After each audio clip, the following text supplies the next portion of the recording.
नमस्कार दोस्तों, स्वागत है आपका आज के इस सेशन में। आज हम डिस्कस करना चाह रहे हैं जो हमारा डिफेंस सिस्टम है। डिफेंस सिस्टम के अंतर्गत जो हमारा इंडियन एयरफोर्स का डिफेंस सिस्टम है और उसके भी अंतर्गत जो हमारा फाइटर जेट होते हैं इंडियन एयरफोर्स के पास, उनके बारे में हम कुछ डिस्कस करेंगे। क्योंकि ये रिसेंट इशू इसलिए बना है, जो हमारा राफेल है, राफेल अभी फ्रांस से प्रोक्योर करा है इंडिया ने, तो ये इसलिए रिसेंट में न्यूज़ में है। तो हम राफेल को ना जान के पूरा जो फाइटर जेट है, राफेल एक फाइटर जेट है, तो हम पूरा जो हमारा डिफेंस सिस्टम का जो फाइटर जेट है उनके बारे में पूरा डिस्कस कर लेते हैं कि कहाँ से इसका बैकग्राउंड है और कैसे कैसे इसका ये बैकग्राउंड चल रहा है। ठीक है, तो कहाँ से डिफेंस सिस्टम में एयर फाइटर जेट शुरू हुए, उससे पहले मतलब 1940 से पहले ये कोई फाइटर जेट नहीं थे जो किसी की डिफेंस सिस्टम में इंक्लूड हो। लेकिन 1940 के बाद डिफेंस सिस्टम में ये इंक्लूड होना शुरू हुए। कौन? Fighter jet. ठीक है, जो फाइटर जेट है इसको हम जनरेशन के आधार पर डिवाइड करते हैं। ठीक है, किसके आधार पे? जनरेशन के आधार पे। तो हमारा जो फाइटर जेट्स है, मैंने कहा आपको कि इसको किसके आधार पर डिस्कस करते हैं हम? जनरेशन के आधार पे। जो उनकी जनरेशन होती है फाइटर जेट्स की, उनके आधार पे हम इसको डिस्कस करते हैं।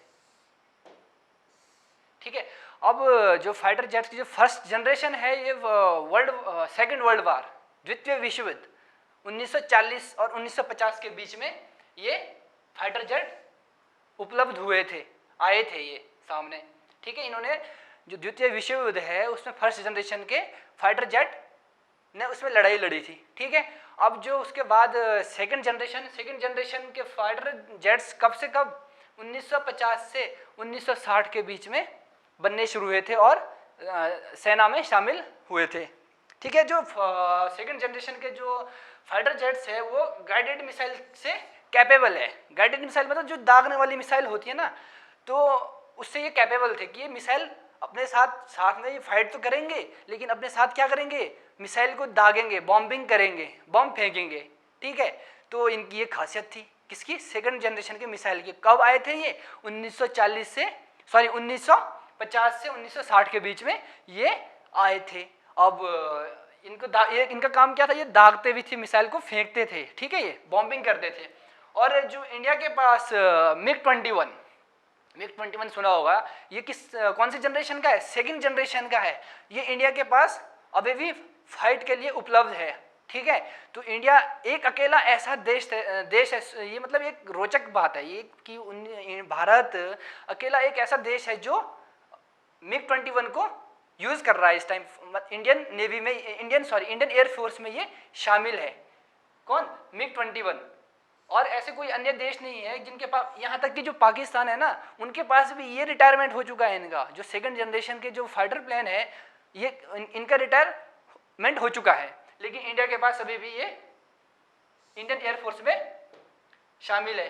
ठीक है दोस्तों, और ये कहाँ से लिया गया है मिग 21? मिग 21 यूएसएसआर से, रशिया से ये प्रोक्योर किया है इंडिया ने। ठीक है, और ये 2G टेक्नोलॉजी के है और इंडिया सिर्फ इसे यूज़ करता है। और कोई ऐसा कोई अन्य देश नहीं है जो इसे यूज़ करे, अपने सेना में इन्हें रखे। ऐसा कोई अन्य देश नहीं है, सिर्फ कौन है? इंडिया अकेला ऐसा देश है जो मिग 21 का आज की डेट में प्रयोग कर रहा है। सोच सकते हैं कि हमारा एयरफोर्स का जो डिफेंस सिस्टम है कितना वीक है, कितना पिछड़ा हुआ था अभी तक। राफेल के आने से कितना विकसित हुआ, उसको हम जानेंगे। क्या क्या उसके एडवांटेज है, क्या क्या डिसएडवांटेज है, तो सब उसको हम आगे जानेंगे। ठीक है, अब जो है हमारे थर्ड जनरेशन के फाइटर जेट। जो थर्ड जनरेशन के फाइटर जेट है वो आए थे 1960 से 1970 के बीच में। कब आए थे? 1960 से 70 के बीच में थर्ड जनरेशन के फाइटर जेट आए थे। अब इनकी खासियत क्या थी? इनकी खासियत यही थी, इनके ये रडार टेक्नोलॉजी से युक्त थे। ठीक है, इनमें क्या थी? ये रडार टेक्नोलॉजी से ये फाइटर जेट युक्त थे। इनमें रडार सिस्टम लगा हुआ था। रडार सिस्टम मतलब विजन। रडार क्या करता है? देखता है कितने, जैसे हमारी आंख है ना, आंख, वैसे ही इनकी भी आंख है। राडार सिस्टम, जो राडार सिस्टम है इनकी एक आंख है, ये इतना विजन, कितना दूर तक ये देख सकते हैं, ठीक है। तो ये किस में आए थे, थर्ड जनरेशन में ये आए थे। और इसका क्या नाइट विजन था, ये रात को भी फाइट करने में कैपेबल थे। फर्स्ट और सेकंड जनरेशन के जो फाइटर जेट्स है उनके अंदर ये सुविधा नहीं थी। जो थर्ड जनरेशन के जो फाइटर जेट है उनमें ये राडार सिस्टम नाइट में भी वर्क करता था, मतलब रात को देखते थे, ये रात को भी ये फाइट करने में कैपेबल थे। और जो इसका एग्जाम्पल है वो है हमारा मिग-25। मिग-25 कहाँ से लिया है, ये भी रशिया से लिया है। बहुत ध्यान देने वाली चीज़ है ये भी। जो मिग-25 कहाँ से प्रोक्योर करा है, ये करा है रशिया से। कहाँ से, रशिया से। बहुत ध्यान देना इस चीज़ में, ठीक है। और ये थर्ड जनरेशन के हो गए। इसके बाद है हमारा फोर्थ जनरेशन, चौथी पीढ़ी के फाइटर जेट। ये कब से कब बने, 1970 से 99 तक, 1990 तक, ठीक है, 1990 तक, 1990 तक ये फाइटर जेट बने। 1970 से 1990 के बीच ये फाइटर जेट हमारे एयरफोर्स में शामिल हुए, ठीक है। और इनमें क्या, इनकी क्या खासियत थी, इनके क्या एडवांटेज थे, इनमें ऑटो पायलट फैसिलिटी थी, ऑटो पायलट फैसिलिटी, ठीक है। और ये एक साथ अलग अलग रूल्स कर सकते हैं। ऑटो पायलट फैसिलिटी के साथ इनमें जो मिसाइल, जो गाइडेड मिसाइल का जो सिस्टम है वो भी था इनमें, मतलब एक साथ ये बहुत सारे काम करने में सक्षम थे। इसलिए इन्हें क्या कहा जाता है, मल्टी रूट टेक्निक। ये मल्टी रूट टेक्निक से युक्त फाइटर जेट थे, ठीक है। अब इसका एग्जाम्पल क्या है, इसका एग्जाम्पल है मिराज 2000, मिराज 2000, जो बालाकोट एयर स्ट्राइक में यही जो एयर जेट थे, जो फाइटर जेट थे, यही मिराज 2000 शामिल थे, ठीक है। और ये कहाँ से लिया गया है, ये मिराज 2000 कहाँ से लिया है, कहाँ से प्रोक्योर करा है इंडिया ने, ये करा है हमारे फ्रांस से। कहाँ से, फ्रांस से। ये भी ध्यान देना, क्वेश्चन जनरेट हो सकता है कि मिराज 2000 कहाँ से इंडिया ने प्रोक्योर करा है, कहाँ से प्रोक्योर करा है, फ्रांस से। ध्यान देना इस चीज को। अब मिग-29 भी कौन से जनरेशन का है, फोर्थ जनरेशन का, चौथी पीढ़ी का फाइटर जेट है मिग-29। ये कहाँ से प्रोक्योर करा है, इसको प्रोक्योर करा है हमारे रशिया से, रूस से, ठीक है। जितने भी मिग, एक चीज ध्यान में रखना, ये जितने मिग की सीरीज होगी, मिग की, वो सब कहाँ से प्रोक्योर करा होगा इंडिया ने, उसको प्रोक्योर करा होगा कहाँ से, रशिया से, ठीक है। अब हमारे जो तेजस है, तेजस ये भी इम्पोर्टेंट है। जो तेजस फाइटर जेट है ये अपना इंडिया का इंडिजिनियसली डेवलप करा हुआ फाइटर जेट है, ठीक है। स्वदेशी निर्मित फाइटर जेट है हमारा, लड़ाकू विमान, ठीक है। ये हमारा लड़ाकू विमान क्या है, स्वदेशी है। भारत ने खुद से इसको निर्मित किया, लेकिन इसके पीछे की कहानी कुछ और है। इंजन कहीं से प्रोक्योर करा है इंडिया ने, दूसरे कंट्री से, अमेरिका से। तेजस का जो इंजन है वो हमने अमेरिका से प्रोक्योर करा, लेकिन फिर भी हम इससे क्या कहते हैं, स्वदेशी निर्मित, ठीक है। इस चीज को ध्यान देना। तेजस, मिराज 2000, मिग-29, ये फोर्थ जनरेशन के एग्जाम्पल है, चौथी पीढ़ी के लड़ाकू विमान का ये एग्जाम्पल है, ये तीनों, ठीक है दोस्तों। इसके बाद हम आगे चलते हैं। इसके बाद जो हमारा है 4.5 जनरेशन, 4.5 पीढ़ी के लड़ाकू विमान, ये 1990 से अभी तक चल रहे हैं, ठीक है। 4.5 के जो लड़ाकू विमान है पीढ़ी के, वो अभी तक हमारे इंडियन एयरफोर्स में शामिल हो रहे हैं, ठीक है। अभी भी इनका बनना जारी है 4.5 के। अब इसमें जो कौन कौन से विमान शामिल है, जो 4.5 में जो जनरेशन में जो विमान है वो है सुकोई 30 MKI। सुकोई आपने सुना होगा, सुकोई लड़ाकू विमान, ये भी 4.5 जनरेशन का। और यहाँ तक कि जो राफेल आया है हमारी इंडियन एयरफोर्स में अभी फ्रांस से, वो भी हमारा 4.5 जनरेशन का लड़ाकू विमान है, ठीक है। तो इसमें कौन से दो विमान है 4.5 जनरेशन के, कौन कौन से, सुकोई और कौन सा, राफेल। सुकोई कौन सा वाला, 30 MKI, ये ध्यान देना इसे, ठीक है। अब जो इसकी खासियत है, 4.5 जनरेशन की खासियत है, ये स्टील्थ टेक्नोलॉजी से युक्त है। अब मैं बताऊंगा आगे, जो इस 5th जनरेशन में आने के बाद मैं आपको बताऊंगा कि स्टील्थ टेक्निक होती क्या है। ये सेमी स्टील्थ है, फुल स्टील्थ नहीं है। कौन, 4.5 जो जनरेशन के लड़ाकू विमान है, सेमी है, सेमी, ठीक है। इसे ध्यान देना, ये सेमी स्टील्थ है, सेमी स्टील्थ, ठीक है। पूर्ण तरह नहीं है सेमी स्टील्थ, ठीक है, सेमी स्टील्थ है ये। अब इसके बाद जो हमारे हैं 5th जनरेशन के, जो 5th जनरेशन के जो एयरक्राफ्ट है वो है हमारे फुली स्टील्थ टेक्निक। ये बहुत ध्यान देना, फुली है, पूरी पूर्णतः स्टील्थ टेक्निक से युक्त है हमारे कौन से 5th जनरेशन के लड़ाकू विमान फाइटर जेट। ये हमारे कौन से स्टील्थ टेक्निक को भी पूर्णतः, ठीक है, फुली। अब इनका जो अब मैं बताना चाहूँगा आपको, जो स्टील्थ टेक्निक विद दो टाइप से डिराइव, मतलब दो जो स्टील टेक्निक है वो दो तरह इनकी खासियत होती है। जो इनकी जो खासियत होती है वो है दो है इनके जो गुण है। क्या गुण है इनके? पहला गुण है हमारा जो स्टील टेक्निक है वो उनकी जो शेप होती है, शेप ज्योमेट्रिकल स्टील की होती है, मतलब इनकी एक विशेष प्रकार की शेप होती है। शेप ना इनकी अलग तरह की होती है। जो ये अलग जो पीछे वाले जो लड़ाकू विमान है इनसे इनकी शेप अलग रहती है, बिल्कुल डिफरेंट रहती है। उस शेप को हम बोलते हैं, जिस स्पेसिफिक नेम है उसका ज्योमेट्रिकल स्टिल्थ, ठीक है। इनको क्या कहते हैं हम? ज्योमेट्रिकल स्टिल्थ कहते हैं। किसको?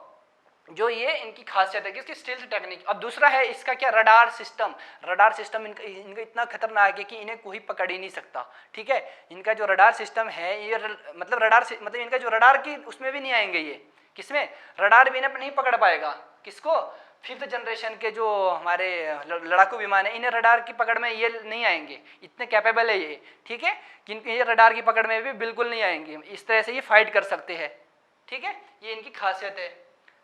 तो मैंने यहाँ पे वही बताया, ये ज्योमेट्रिकल स्टिल्थ है, ठीक है। जो इनकी शेप है, स्पेशल शेप को बोलते हैं हम ज्योमेट्रिकल स्टिल्थ।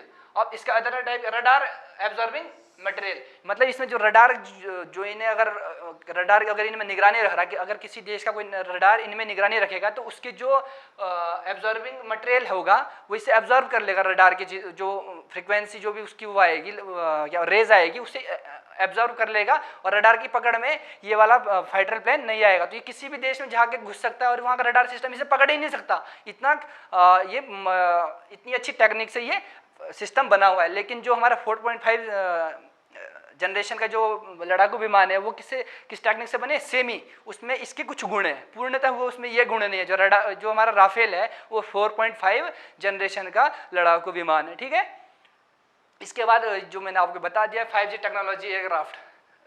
जो 5G टेक्नोलॉजी एयरक्राफ्ट है वो अमेरिका के पास है। सिर्फ अमेरिका और रशिया के पास अभी तक सिर्फ अमेरिका और रशिया ऐसे देश है जिनके पास 5G टेक्नोलॉजी के लड़ाकू विमान है। उनके एग्जाम्पल है जैसे F-22 रैप्टर, ठीक है। ये किसका है? 5G टेक्नोलॉजी का।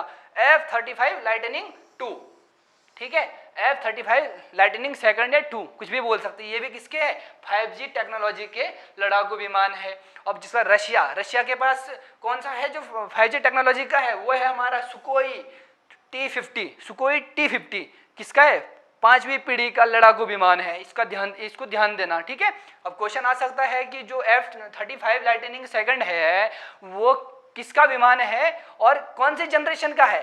5वीं पीढ़ी का ये लड़ाकू विमान है। और सुकोई T-50 इसका दूसरा नाम है पाक FA।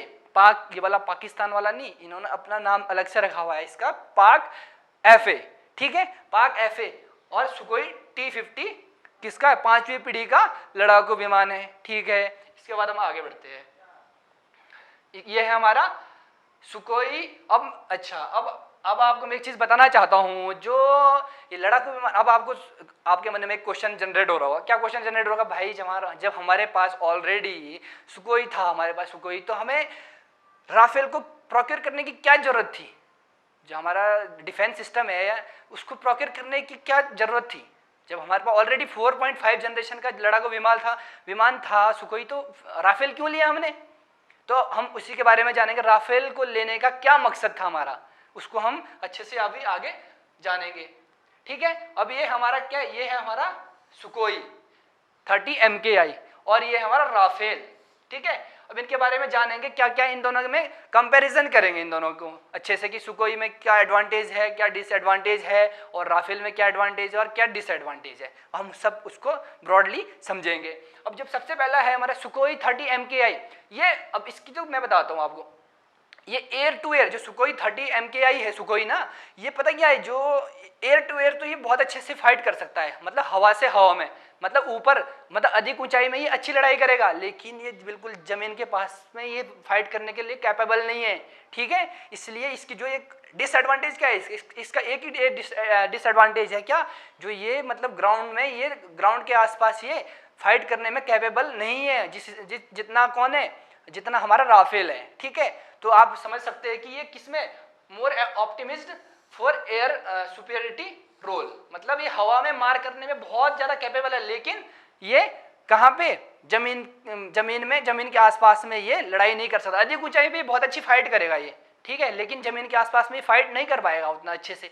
अब इस पे दूसरा इसका देखो, ये फ्यूल कॉस्ट भी इसमें ज़्यादा है, जो इसमें जो ये हमारा सुकोई है, इसका जो फ्यूल है इसमें ज़्यादा ये फ्यूल को कंज्यूम करता है, जबकि राफेल में थोड़ा इसका फ्यूल कंज्यूम करने की क्षमता कम है। तो अब देख सकते हैं कि मतलब ये एक इसका डिसएडवांटेज है सुकोई का, किसके सामने, राफेल के सामने। है तो खैर सुकोई भी अपने आप में बहुत कैपेबल है, लेकिन थोड़ा उसका ये डिसएडवांटेज है। अब राफेल क्या है, ओमनी रोल। ओमनी रोल मतलब ये कहीं पे भी, किसी भी सिचुएशन में, जमीनी स्तर में, हवाई स्तर में, कहीं पे भी ये अच्छे से फाइट कर सकता है, लड़ाई कर सकता है, जिसका सबसे मेन अच्छी खासियत है, ठीक है। अब इसका जो सबसे मेन खासियत है, ये चलो हवा में तो करेगा, हवा में उतना ज़्यादा कैपेबल नहीं है जितना कि ग्राउंड में है।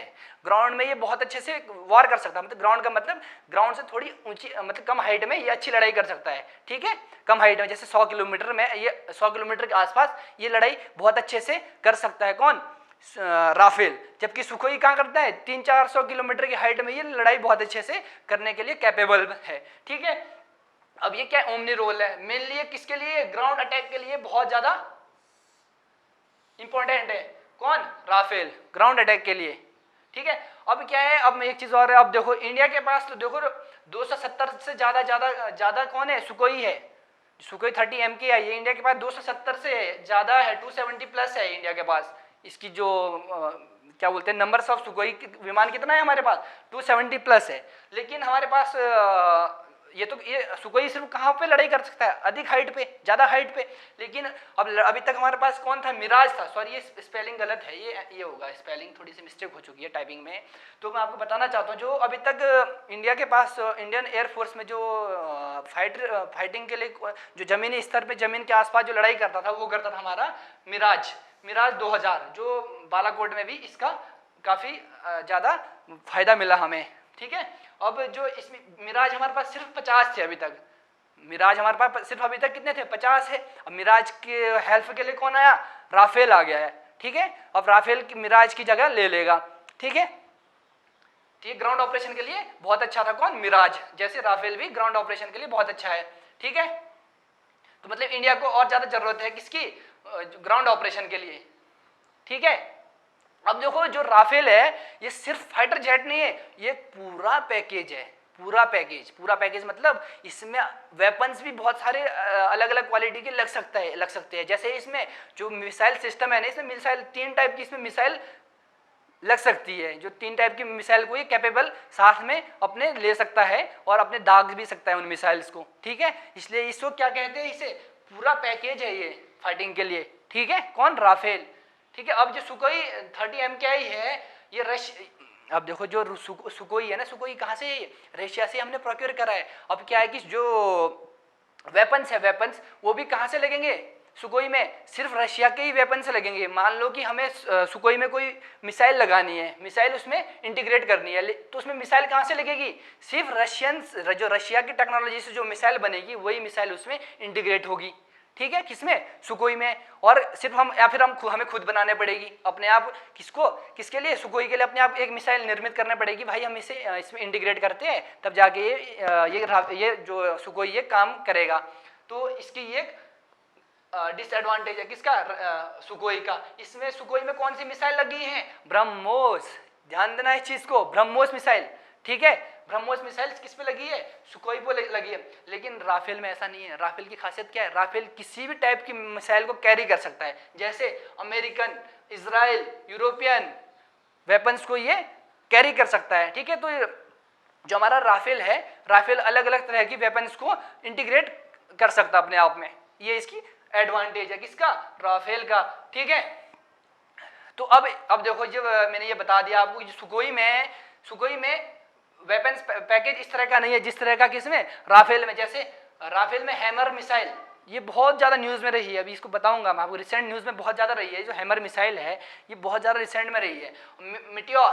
मिट्योर मिसाइल और स्कैल्प मिसाइल, ये राफेल को और ज़्यादा पावरफुल बनाती है। 3 मिसाइलें, अगर ये 3 मिसाइलें अगर लगा दी जाए तो ऐसा फाइटर जेट शायद चाइना और पाकिस्तान के पास किसी के पास ऐसा फाइटर जेट नहीं है जैसा कि राफेल पे हैमर, मिट्योर और स्कैल्प मिसाइल लगाने पे अगर जब राफेल बनेगा, ठीक है।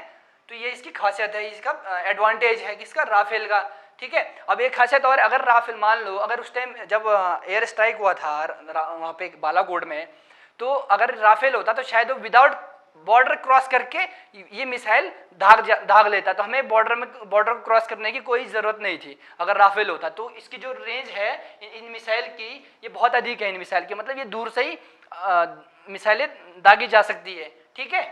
तो ये देखो विदाउट क्रॉसिंग द बॉर्डर, अगर कौन, राफेल होता है उस टाइम इंडिया के पास, ये इसकी खासियत है। अब देखो चलो हमने ये तो एडवांटेज डिसएडवांटेज हमने डिस्कस कर लिए। अब देखो अगर राफेल और कौन, सुखोई, अगर इनको दोनों को मिला दिया जाए तो एक कॉम्बो बनेगा, कॉम्बो। तो इंडियन जो एयरफोर्स में जो डिफेंस सिस्टम है और ज़्यादा स्ट्रांग होगा, बहुत ज़्यादा स्ट्रांग होने की संभावना है, ठीक है। अब कैसे, अब देखो, अब सुखोई की भी एडवांटेज ऐसा नहीं है कि सब जगह डिसएडवांटेज है। देखो सुखोई की क्या खासियत है, सुखोई की खासियत है भाई इसमें जो रडार रेंज है वो 400 किलोमीटर की है, मतलब इसकी विजन देखने की क्षमता कितनी है, 400 किलोमीटर, मतलब ये बहुत दूर तक देख सकता है, ठीक है। ये इसकी खासियत है, किसकी, राफेल की, ठीक है, ये राफेल की खासियत है।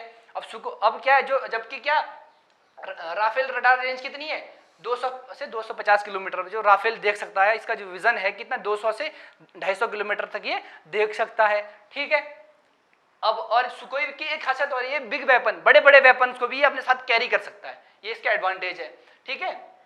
अब क्या, Sukhoi plus Rafale can do wonders, ये वंडर्स कर सकते हैं, मतलब ये बहुत ज़्यादा अच्छे कैपेबल विमान है दोनों, और अगर एक दोनों साथ हो जाएंगे तो ये वंडर करेंगे, मतलब बहुत ही खतरनाक दृश्य देखने को मिलेगा जब भी हमारी फाइट होगी किसी भी कंट्री के साथ। तो ये इनकी खासियत है, ठीक है। ये ऑपरेशन में क्या करेंगे, वंडर करेंगे, एकदम से बहुत खतरनाक तरीके से ये वॉर करेंगे, ठीक है। अब क्या है, देखो राफेल में न्यूक्लियर रोल बेटर है, किससे, सुखोई से, मतलब न्यूक्लियर वेपन लेने की क्षमता राफेल की ज़्यादा बेटर है, किससे, सुखोई से। और ये क्या, सेमी स्टील्थ टेक्नोलॉजी राफेल की बेटर है, किससे, बेटर देन सुखोई, ठीक है। बेटर देन सुखोई की किसकी, राफेल की जो स्टील्थ टेक्नोलॉजी है वो बेटर देन है किससे, सुखोई से, ठीक है। और देखो एक जो सबसे मेन इशू है, चलो हम देखो हम अगर हम राफेल को नहीं लेते, राफेल की जगह हम रशिया से ही 5G टेक्नोलॉजी का 5G जनरेशन का एयर जेट प्रोक्योर करते तो कर सकते थे वो वैसा, ठीक है। लेकिन हमने क्या सोचा, हमने सोचा भाई नहीं, अब सिर्फ हम रशिया से रिश्ते नहीं रख सकते, ये क्योंकि ग्लोबल पॉलिटिक्स है, ग्लोबल वर्ल्ड है, ठीक है, जियो पॉलिटिक्स है, तो हमें जियो पॉलिटिक्स का भी ख्याल रखना पड़ता है, हमें अपने सबका रिश्ते का ख्याल रखना पड़ता है। तो हमने क्या करा, जियो पॉलिटिक्स को देखते हुए हमने जो ये कौन राफेल है कहाँ से प्रोक्योर करा, फ्रांस से। अब देखा होगा आपने, जब भी यूएन में हमारे यूएन में जब भी कोई मुद्दा उठता है, कभी भी पाकिस्तान या चाइना कभी भी यूएन में मुद्दा उठाता है तो हमेशा फ्रांस हमारा सपोर्ट करता है, आपने ये देखा होगा कभी, ठीक है। तो हमेशा फ्रांस हमारा सपोर्ट करता है। तो हमने सोचा भाई हम अगर फ्रांस से अगर हम कुछ भी ट्रेड नहीं करेंगे तो फिर इसमें तो हमारा डिसएडवांटेज होगा, कभी भी फिर वो फ्रांस अपने आप को बदल सकता है, हमारे विरुद्ध कर सकता है, ठीक है।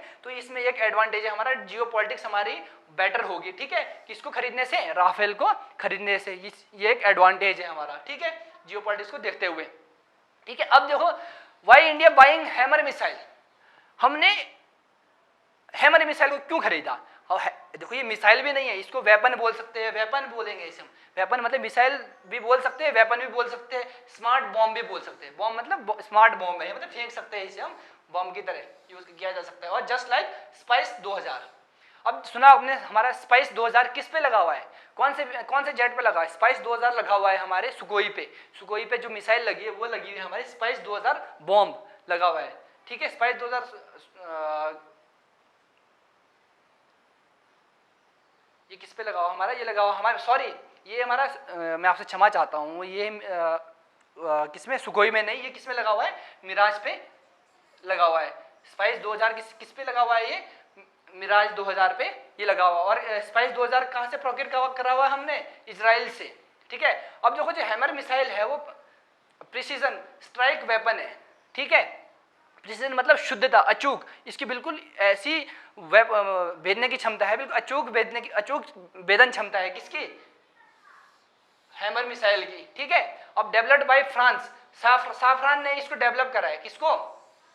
साफरान कंपनी है फ्रांस की, उसने किसको डेवलप करा है? स्पाइस 2000 को, सॉरी हैमर को डेवलप करा है, हैमर को डेवलप करा है, ठीक है। और इंडियन एयरफोर्स में जो स्पाइस 2000 है, स्पाइस 2000, अब देखो इससे पहले क्या था कि इंडियन एयरफोर्स में स्पाइस 2000, इंडियन एयरफोर्स ने सोचा था कि भाई हम ना हैमर को प्रोक्योर नहीं करेंगे। क्यों नहीं करेंगे प्रोक्योर? क्योंकि हैमर जो मिसाइल है वो थोड़ी सी कॉस्टली है, जबकि क्या स्पाइस क्या है? थोड़ी सी कम है, मतलब हमें चीप कॉस्ट में हमें ये मिल जाती। कौन? स्पाइस 2000। लेकिन जो इस टाइम हमारा जो करंट इशू चल रहा है चाइना के साथ, उसको देखते हुए इंडियन एयरफोर्स ने क्या सोचा कि हम किसको, जो हमारी हैमर मिसाइल है उससे ही प्रोक्योर कर सकते हैं। क्योंकि जो हमारी हैमर मिसाइल है ये पहले से ही इंडियन, वहाँ की जो फ्रांस की नेवी है उसमें ये शामिल थी। इंडियन फ्रांस नेवी और फ्रांस की जो एयरफोर्स में ये मिसाइल पहले से ही शामिल थी। हमें वहाँ पे मतलब बन चुकी थी, मैन्युफैक्चरिंग हो चुकी थी ये, तो हमने सोचा कि हम इसे ले लेते, थोड़ा सा कॉस्टली है, कोई बात नहीं, हमारे जो इस टाइम करंट इशू कंसर्न के चल रहे हैं तो हम इसे प्रोक्योर कर लेते हैं। तो हमने इसलिए किसको प्रोक्योर करा? हैमर को। लेकिन स्पाइस 2000 भी कोई कम बॉम्ब नहीं है, भी अच्छा बॉम्ब है, ठीक है, इसे भी हम प्रोक्योर कर सकते हैं। लेकिन इसलिए नहीं करा प्रोक्योर क्योंकि इसको बनने में, मैन्युफैक्चरिंग बनने में थोड़ा सा देरी हो रही थी, इसलिए हमने किसको प्रोक्योर करा? हैमर मिसाइल को प्रोक्योर करा, ठीक है। अब देखो हमें क्यों जरूरत, अब देखो जो वेपन्स को एक्वायर करने के लिए हमें किस चीज़ की वो रखने चाहिए, क्या ध्यान रखना चाहिए? मतलब वेपन को जब हम एक्वायर करते हैं तो किन चीज़ों का ध्यान हमें रखना चाहिए? सबसे पहले कॉस्ट वेपन, मतलब अगर ज़्यादा, जैसे मैंने अभी बताया स्पाइस 2000 और किसमें जो हमारा हैमर मिसाइल है, उन दोनों में कंपैरिजन करके मैंने आपको बताया था कि हमें क्यों हमने इससे पहले स्पाइस 2000 लिया और अभी हम हैमर को लिया। तो हमने पहले इसलिए लिया क्योंकि वो कॉस्ट कम थी उसकी, स्पाइस 2000 की। सबसे पहले कॉस्ट को देखा जाता है कि भाई अगर कॉस्ट कम है तो हमें उस हिसाब से वो प्रोक्योर करना चाहिए। अब इसके बाद है इंटीग्रेशन, कॉस्ट ऑफ इंटीग्रेशन। अब जैसे ही मैंने आपको बताया था क्या, अगर स्पाइस 2000 को लेते हैं हम तो किसमें, राफेल में लगाने के लिए उसको टाइम लगेगा। अब देखो इससे पहले हमने जब स्पाइस 2000 को लिया था ना, सॉरी मिराज 2000 में स्पाइस 2000 को लगाने में 18 महीने का टाइम लग गया था। जो मिराज 2000 है उसमें हमने स्पाइस 2000 लगाया है, तो उसको लगाने में, स्पाइस 2000 को इंटीग्रेट करने में मिराज 2000 में 18 महीने का समय लग चुका था। लेकिन इसमें क्या जो हमारी हैमर मिसाइल है वो इजीली किसमें लग जाएगी, राफेल में इंटीग्रेट हो जाएगी, ठीक है। अब एक कॉस्ट ऑफ टेस्टिंग, इन चीज़ों का हम ख्याल रखते हैं जब भी हम कोई वेपन्स एक्वायर करते हैं किसी कंट्री से, इन 3 चीज़ों का हम उस टाइम ख्याल रखेंगे, ठीक है। ये हो गया हमारा। इसके बाद हमारा नेक्स्ट, अब इंडियन फाइटर जेट्स। जो हमारा इंडियन फाइटर जेट्स है वो हमारे कौन कौन से हैं उनको हम डिस्कस करेंगे। MiG-21, इसको बाइसन बोलते हैं, इसकी स्पेलिंग भी थोड़ी सी मिस्टेक है, इसको मैं सुधार देता हूँ, BISON होगा, ठीक है, एक एस कम होगा उसमें। तो जो MiG-21 है वो बाइसन है, बाइसन विसे कहते हैं। ये कहाँ से प्रोक्योर करा है? रशिया से करा हुआ है MiG-21। और MiG-29 कहाँ से करा है? रशिया से प्रोक्योर करा है। और MiG-27 रशिया से प्रोक्योर करा है। सुगोई 30 MKI कहाँ से? रशिया से प्रोक्योर करा है, ठीक है। और मिराज 2000 ये फ्रांस से है, फ्रांस से, इसको ध्यान देना, ठीक है। और राफेल कहाँ से है? फ्रांस से है। और जैगवार कहाँ से है? ब्रिटेन से, इसको भी ध्यान देना, ठीक है। जैगवार कहाँ से है? ब्रिटेन से। और तेजस कहाँ से है? तेजस स्वदेश निर्मित है, आपको मैं वो बता चुका हूँ, ठीक है। अब एक चीज़ और बताना चाहूँगा आपको मैं, जो भी हम डिफेंस सिस्टम प्रोक्योर करते हैं अलग अलग देशों से करते हैं। अब देखो फायदा हमें कहाँ से होगा? फायदा हमें वहाँ से होगा, बेनिफिट एडवांटेज कहाँ से है हमें एक्वायर करने का? वहाँ से होगा ना जहाँ से अगर हमें कोई सिस्टम अगर हम प्रोक्योर करते हैं तो अगर हमें डिफेंस सिस्टम की जो टेक्नोलॉजी अगर वो देश हमें प्रोवाइड करता है तब तो हमारे लिए अच्छा है ना। वो अगर कोई देश हमें अगर डिफेंस सिस्टम को नहीं देता तो वो हमारे लिए वो डिसएडवांटेज है। अब जो रशिया है वो टेक्नोलॉजी को ट्रांसफ़र कर लेता है, रशिया ने जितने भी ये हमारे लिए विमान दिए हैं, हमारे फाइटर लड़ाकू विमान दिए हैं, इनके पीछे इनके साथ टेक्नोलॉजी को ट्रांसफर करा है, भाई तुम खुद बना लेना, ये ले लो और तुम खुद